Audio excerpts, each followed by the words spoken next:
ஸ்ரீராமனை வழிபட்டால் கஷ்டத்தை கொடுப்பார் என்கிறார்களே, இது உண்மையா அப்படிங்கிற கேள்விக்கு தான் பார்க்க போறோம். நிச்சயமாக இதிலே அணு அளவும் உண்மை இல்லை என்பதுதான் நிஜம். ராமனை வழிபட்டால் கஷ்டம் உண்டாகும் என்று சொல்வது முற்றிலும் மூட நம்பிக்கையே.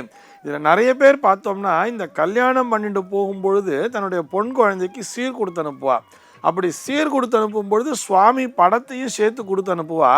இதில் நிறைய பேர் சென்டிமெண்டலாக என்ன பண்ணுறான்னு பார்த்தோம்னா அந்த ராமரினுடைய பட்டாபிஷேக படத்தை கொடுத்து அனுப்புறதே இல்லை.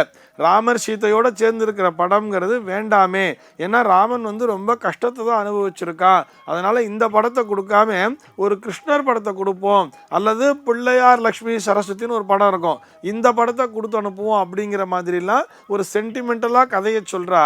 ஏன்னு பார்த்தா ராமன் தன்னுடைய வாழ்நாளிலே கஷ்டத்தை மட்டும்தானே அனுபவித்திருக்கிறான்.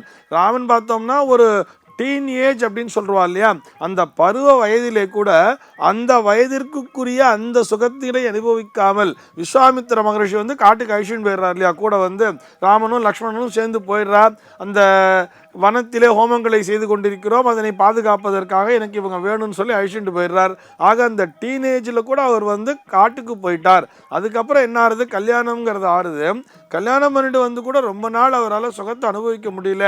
ஒரு பட்டாபிஷேகம் என்று வரும்பொழுது அதுவும் தடைப்பட்டு வனவாசம் செல்ல வேண்டிய ஒரு சூழல் என்பது ஆகிவிட்டது.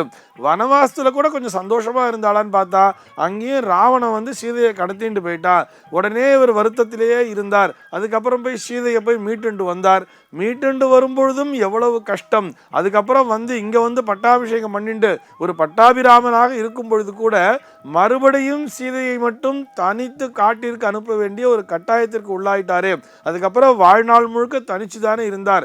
இவ்வளவு கஷ்டங்களை அனுபவித்திருக்கிறாரே, அதனால எதற்கு ராமனுடைய படத்தை கொடுத்து அனுப்பணும்னு சொல்லி நிறைய தாய்மார்கள் இதற்கு விளக்கமும் சொல்வார்கள். ஆனால் இது முற்றிலும் தவறான கருத்து. ராமனினுடைய வரலாற்றிலிருந்து நம்ம எதை புரிஞ்சுக்கணும்னு சொன்னால், இவ்வளவு கஷ்டங்களையும் தாங்கக்கூடிய வலிமையானது அந்த ராமனின் மூலமாக நமக்கு கிடைத்து விடுகிறது அப்படிங்கிறது தானே அங்கே உண்மை. எப்படி நம்ம புரிஞ்சுக்கணும், ராமனினுடைய அந்த அருளின் மூலமாக நம்ம நேரடியாக இந்த கேள்விக்கு விடைய பார்க்கணும்னு சொன்னால், ராமனை வழிபடுவதன் மூலமாக நமக்கு உண்டாகக்கூடிய கஷ்டங்களை எதிர்கொள்ளக்கூடிய ஒரு மன வலிமை என்பது நமக்கு கிடைத்து விடுகிறது. கஷ்டமே இல்லாத ஒரு மனுஷனால் இருக்கவே முடியாது இல்லையா. ஒரு இன்பம் என்று வரும்பொழுது ஒரு துன்பம் என்பதும் வரத்தானே செய்யும். இரவு என்று ஒன்று இருந்தால் பகல் என்பது ஒன்று இருக்கிறது. வெளிச்சம் என்று ஒன்று இருந்தால் இருட்டு என்பது ஒன்று இருக்கத்தானே செய்கிறது. இது உலகத்தினுடைய நீதிதானே. அந்த கஷ்டம் வரும்பொழுது, அந்த துன்பம் என்பது வரும்பொழுது அதனை எதிர்கொள்ளக்கூடிய மன வலிமையினை தருவதுதான் இந்த ராமரினுடைய வழிபாடு என்பது.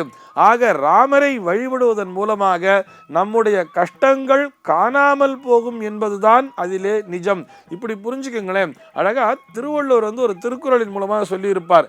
செவி கைப்பச் சொற்பொருக்கும் பண்புடை வேந்தன் கவிகை கீழ் தங்கும் உலகு அப்படின்னு சொல்லியிருப்பார். இந்த குறளுக்கு என்ன தெரியுமா பொருள்? செவிகைப்ப சொற்பொருக்கும் அப்படின்னு சொன்னா, அதாவது காது புண்ணாகின்ற அளவிற்கு யாரானும் வசை பாடினால் கூட அந்த வசைகளையெல்லாம் எவன் ஒருவன் தாங்கிக் கொள்கிறானோ, எந்த ஒரு மன்னன் இதை தாங்கிக் கொள்ளக்கூடிய பண்புடை வேந்தன் அப்படின்னு சொல்றார். இது போல அந்த கடும் சொற்களை தாங்கிக் கொள்ளக்கூடிய ஒரு மன்னன் என்பவன் ஒன்று இருந்தால் அவனுடைய அந்த குடையின் கீழ் இந்த உலகமே தங்கிவிடுமாம். இப்படி யோசிச்சு பாருங்களேன். ராமர் ஒரு பட்டாபிராமனாக விட்டாச்சு, பட்டாபிஷேகம் ஆயிடுச்சு. ஏதோ ஒரு சலவை தொழிலாளி தன்னுடைய மனைவியை திட்டும் பொழுது, அதாவது வெளியில எங்கேயோ ராத்திரில தங்கிட்டாங்கிறதுக்காக நான் என்ன ராமன் நினைச்சிட்டியா, நீ எங்கேயா போயிட்டு வந்தா கூட ஏத்துக்கிறதுக்குன்னு சொல்லிட்டாங்கிறதுனால அவர் ராமர் நினைத்திருந்தால் அந்த தொழிலாளியை தண்டித்திருக்கலாம், அல்லது அவனை அழைத்து என்ன பண்ணுவானா அவனுக்கு ஒரு புத்திமதி கூட சொல்லியிருக்கலாம். அதெல்லாம் எதுவுமே சொல்லலையே.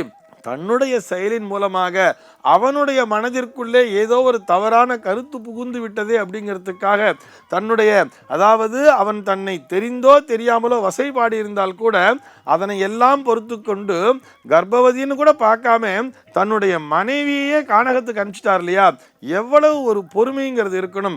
அப்படி இருந்ததால் தான் அவருடைய குடைக்கு கீழே இந்த உலகமே வந்து தங்கியதாம். எவ்வளவு கஷ்டங்கிறது இருந்திருக்கும் அவருடைய மனசுல. அப்படியே யோசிச்சு பாருங்களேன். எவ்வளவு உயிருக்குயிரான ஒரு மனைவி, தன்னை நன்றாக புரிந்து கொண்டிருக்கக்கூடிய ஒரு மனைவி, அந்த மனைவியை கூட தனியே கானகத்திற்கு அனுப்பிச்சிடுறார் அப்படின்னு சொல்லும் பொழுது அவருடைய மனம் எவ்வளவு துடித்திருக்கும். அத்தனை துடிப்பினையும் அடக்கி கொண்டு தன்னுடைய மக்கள் நல்லபடியாக இருக்க வேண்டும், அவர்களுடைய மனதிலே எந்த விதமான ஒரு தீய எண்ணமும் உருவாகிவிடக்கூடாது என்பதற்கு மட்டும் முக்கியத்துவம் கொடுத்து அந்த மக்களினுடைய நலனை கருதி தன்னுடைய மனைவியே கானகத்திற்கு அனுப்பிய எவ்வளவு பெரிய உத்தமன் ராமன் இல்லையா? ஆக இந்த ராமன் அப்படின்னு வரும் பொழுது அந்த ஸ்ரீராமனுடைய வழிபாடு என்பது நம்முடைய கஷ்டங்களை தீர்க்கும். கஷ்டங்களை தீர்க்கும் என்று சொல்வதை விட அந்த கஷ்டங்கள் வரும் பொழுது ஸ்ரீராமனுடைய வழிபாடானது நமக்கு அந்த பலத்தினை தந்து விடுகிறது. இதனை நாம் புரிந்து கொண்டு எல்லோரும் ராமனை வழிபட்டு இன்புற்றிருக்க வேண்டும் என்பதே அடியேனுடைய பிரார்த்தனை. சர்வே ஜனாஹ சுகினோ பவந்து.